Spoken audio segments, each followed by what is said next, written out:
Alright, so I've been trying out the Go Blue for some time now, and to say that this small device packs a punch is an understatement. The iFi Go Blue is by far the smallest DAC amp I have ever tried. So I know you guys want to know more about the sound, so let's get right into it. So I got to test out the iFi Go Blue with 3 different devices. First it was my gaming PC, then my M1 MacBook Pro 16-inch, and finally my iPhone 13. While this device is meant for portable use, I did want to go over some things that I learned from connecting it to my gaming PC when it's hooked up with the wired via USB-C. So first let's talk about how it sounded on my gaming PC. So nowadays most motherboards and PCs come with a pretty good DAC that's going to make the audio sound pretty good as it is.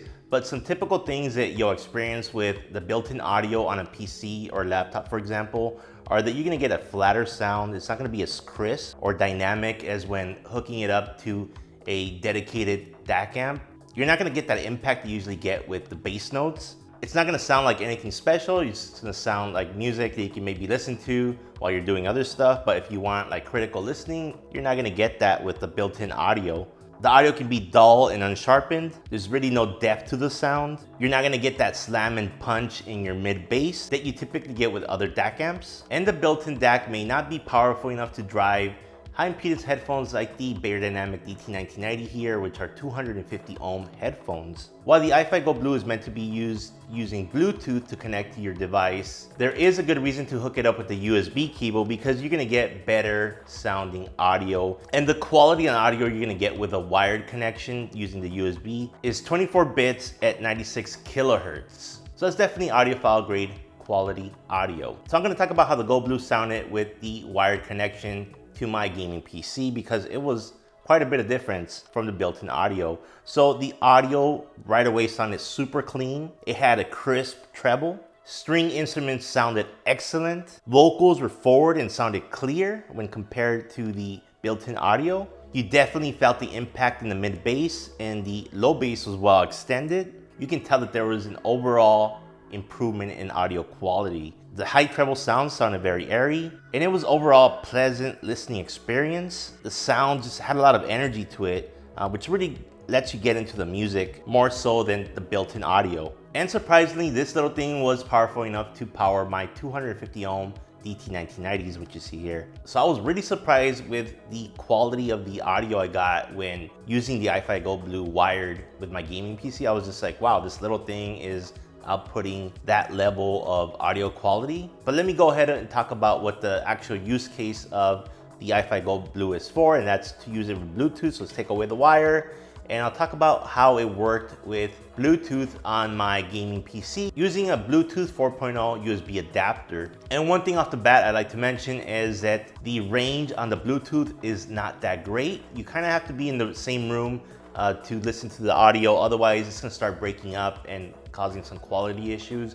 You could maybe get away with being in another room as long as your walls are not too thick. So again, what I'm gonna describe here is in comparison to the built-in audio, how did the Bluetooth do? And what I heard was that the sound was much richer. So when I connected to my gaming PC with this USB Bluetooth adapter, it did connect at aptX Classic, which is just aptX regular, so that was the quality that came up. And I didn't mention it before, but on PC I was using Apple Music, not lossless because it's not supported on iTunes, but we'll go over lossless when I cover my MacBook Pro. Again, even off the battery power, it was able to power the 250 ohm DT1990s. The sound definitely sounded more hi-fi, not so much audiophile, but definitely hi-fi. It had a lot more energy than the built-in audio. Sounds really pop when compared to the flatter sound of the built-in audio. It definitely had improved mid bass, and also the low bass was better when compared to the built-in audio. The sound over Bluetooth was clear, specifically with vocals and other instruments you hear in the songs. However, I did notice that the sound can be a little bit fatiguing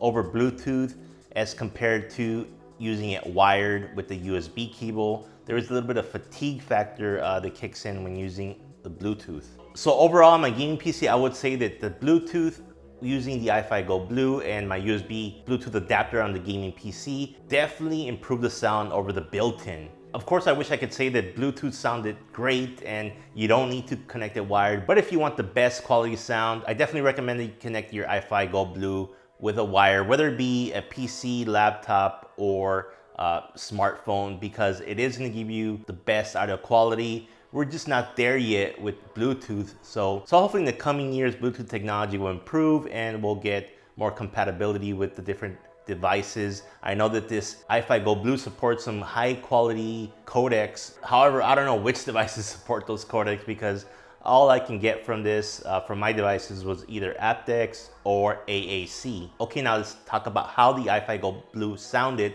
with my MacBook Pro. And this is maybe a use case that some of you are gonna buy this for because maybe you have a laptop that you travel with. Of course, my 16-inch is not really meant for traveling, but if you do any kind of design work or video editing like that, then you're definitely gonna be using something like a larger 16-inch MacBook Pro. So this is the experience that I'm gonna describe to you. And pretty much one thing I learned right off the bat from the moment I got my M1 MacBook Pro 16-inch is that the built-in audio is actually pretty good. It actually can support high impedance headphones like the DT1990 right from the audio connection on the laptop, and that was kind of amazing. So if you guys wanna learn more about this built-in sound on the MacBook Pro 16-inch, you should see a video coming up on your screen right now. If I didn't, that means I forgot to put it up. And what I talked about in that video is that the sound on the built-in MacBook Pro's audio connection is actually pretty good, especially the treble and the mid sound great.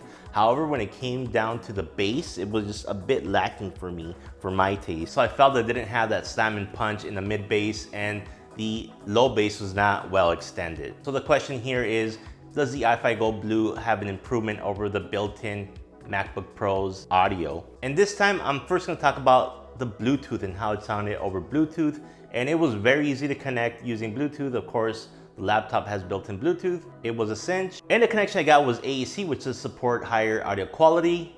And best of all, I was able to use lossless Apple Music because on Mac, you can get lossless audio as well as high-res lossless audio. So it's really good to try that out. So just right off the bat, you're getting good quality audio to begin with. And that, I think, made a difference when comparing to my gaming PC. So the answer to that question is yes, the iFi Go Blue will definitely improve your sound over Bluetooth to that of your built-in audio on your MacBook Pro or other laptop. It just sounds much crisper. You get great instrument separation and imaging. Vocals are a lot more clear. The audio no longer sounds flat like the built-in audio. It has like this grand sound effect to it, whereas with the built-in audio, it's just very flat.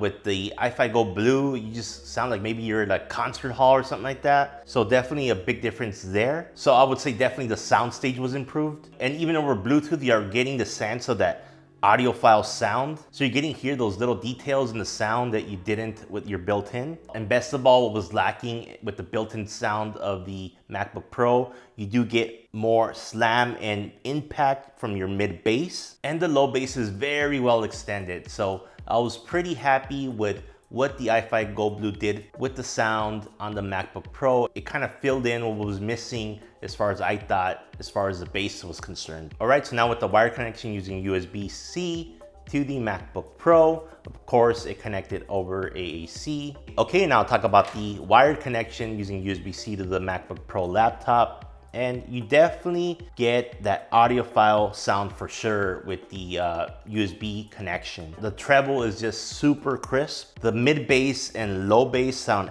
excellent. Also excellent sound staging and imaging. And you get that sense that the audio just has a lot of depth and layering to it with using the USB cable on the MacBook Pro. All right, and finally, I'm gonna talk about the most likely scenario use case for the iFi Go Blue, and that is pairing it with a smartphone, such as an iPhone. And I would like to discuss a little bit of frustration that I experienced with the iPhone and the iFi Go Blue, and that is that I couldn't get it to work using a wired USB. All right, so you guys are gonna see my frustration when getting the iFi Go Blue to work with an iPhone. And I just had the most horrible experience. At every adapter I tried, I pretty much got the same error message on the iPhone. So typically I would connect this Lightning to USB dongle, and then I can go ahead and connect a USB DAC amp, such as the AudioQuest Dragonfly Red. But you're gonna see what happens when I try to connect the iFi Go Blue. You pretty much get an error message, and there's just nothing you can do about it. And this is it right here. And it just says, cannot use accessory. This accessory requires too much power. So no matter what adapter I tried, it just wouldn't work. I believe there is an adapter that might work where it has a USB connection, but it also has another connection to allow you to power it using a lightning cable. That might work, but I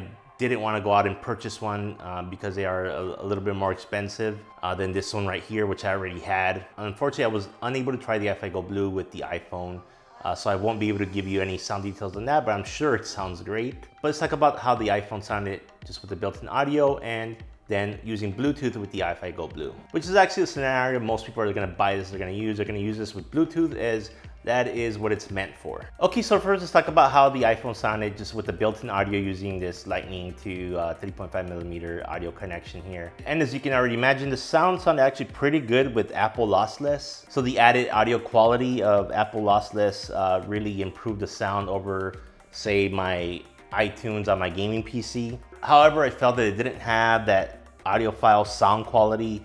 It was a much flatter sound. Doesn't sound as airy in the treble region, and it doesn't have that impact that you'd like to see in the mid bass, and the low bass is lacking a bit. Okay, so now let's talk about how the iFi Go Blue improved the sound on the iPhone using Bluetooth. And when it connected, it did connect using AAC, and I was able to play Apple Music Lossless as well as high-res lossless. So I would say that the sound is definitely improved, and I would prefer hearing the music using the iFi Go Blue over the built-in. It was just a lot more pleasant to listen to. Again though, the iPhone needed to be in a general area where you'd be kind of in the same room. It could be in a bigger room, it's just fine, but once you start going into other rooms, you are gonna lose the Bluetooth connection, or you're gonna get some breaking up in the audio. So just keep that in mind. But I would say in most cases when you're on the go, and using this as a portable device, you're gonna have your iPhone close to you anyway. But it is nice just to have your headphones connected to the iFi Go Blue, and then your iPhone can be in your pocket, for example, and you can control the audio using this little dial and pause it by pushing this button here. I really love this little knob. I'll talk about it more later, but this little knob is life right here. So this is pretty much what it would look like if you're on the go and you have your iPhone and then your iFi Go Blue. Your headphones will be connected directly to it, and the connection from here to here is using Bluetooth. So back to the sound, it's close to audiophile grade, but not quite there. It's a good in-between, I would say. It has a lot more energy in the music, that's for sure. Mid-bass and low bass has a lot more impact, and there's more dynamic range in the sound than the built-in audio. And even using Bluetooth, I would say that the iFi Go Blue is better if you're listening to high-res audio. You'll definitely wanna use the iFi Go Blue instead of your built-in, because it will make a difference in the audio quality. The soundstage, for example, is increased significantly, and imaging is also improved. All right, let's talk about my final conclusion for the iFi Go Blue. I do have a few pet peeves on it. One of it was that the iFi Go Blue, when you get it in the package, is already a premium product. I really think the iFi should include all the cables you're gonna need for the typical use case that they're kind of advertising this for. So I would say that they're advertising this for portable use using an iPhone or an Android phone. And you're gonna need one of two things. You're gonna need a USB-C to USB-C cable to connect an Android phone, or a USB-C to Lightning cable or adapter so that you can listen to it using wired with your iPhone. That's because, as you see here, this product is supposed to be high-res audio, and to get the best quality audio, you are going to want to hook it up using a wired connection. That's the case now, and it's going to be the case for quite a while, and that's going to be the case until Bluetooth technology or other wireless technology improves significantly. So for the price you get for this, or even if they would charge a little bit more or have an iPhone version and an Android version, I'm willing to pay a little bit more just so that I know that I am going to be able to use my iPhone without any problems such as I experienced. But like I mentioned before, this isn't meant to be used wired. It's really meant to be used through Bluetooth. So let's talk about that and what I experienced with it. So what I do want to mention about the iFi Go Blue is that it's quite impressive what they did with such a small package. The fact that it weighs less than a AA battery, I mean, wow, that's impressive. I mean, if you're tired of carrying all this heavy stuff in your backpack or carrying case, this is not going to add that much weight, and it's going to give you improved sound, and it's going to do so over Bluetooth wireless technology. And whoever designed this little dial here, I love it. I really love it. The fact that you can push this button, just the design and how well it turns. I mean, the one other pet peeve is that there is a delay when using Bluetooth, that when you move the dial, it takes a little bit to register on your iPhone or laptop, in that case of using that with Bluetooth.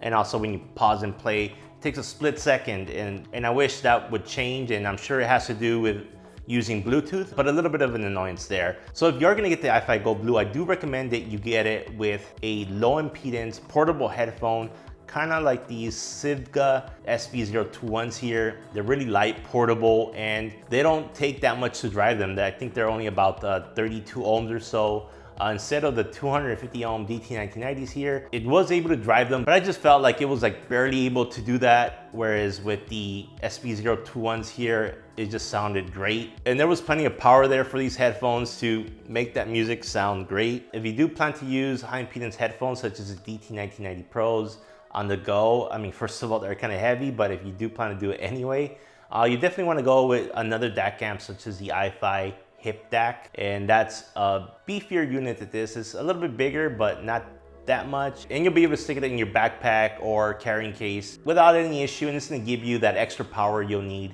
for these high impedance headphones. For the iFi Go Blue, I would say stick to the low impedance ones, and maybe stick to a semi-closed or closed back headphone such as this, so that people don't listen to your music while you're on the go. Price-wise, I think it's fair because it does incorporate a lot of technology in a small package. You can connect it wired using USB-C, you can connect it using Bluetooth. And it has all these extra features such as the X-Bass, which gives you improved bass in your audio, as well as X-Bass, which improves the sound staging, and it just sounds really good. So it's really up to you guys and what your use case is. If you guys are looking for a portable Bluetooth DAC amp that's very light and very small, this is the way to go. I will reach out to iFi and ask them how I can get it to work wired with the iPhone. So look in the comments if you guys are interested in that. But that does it for my video, and I hope you enjoyed it, and I'll see you in the next one.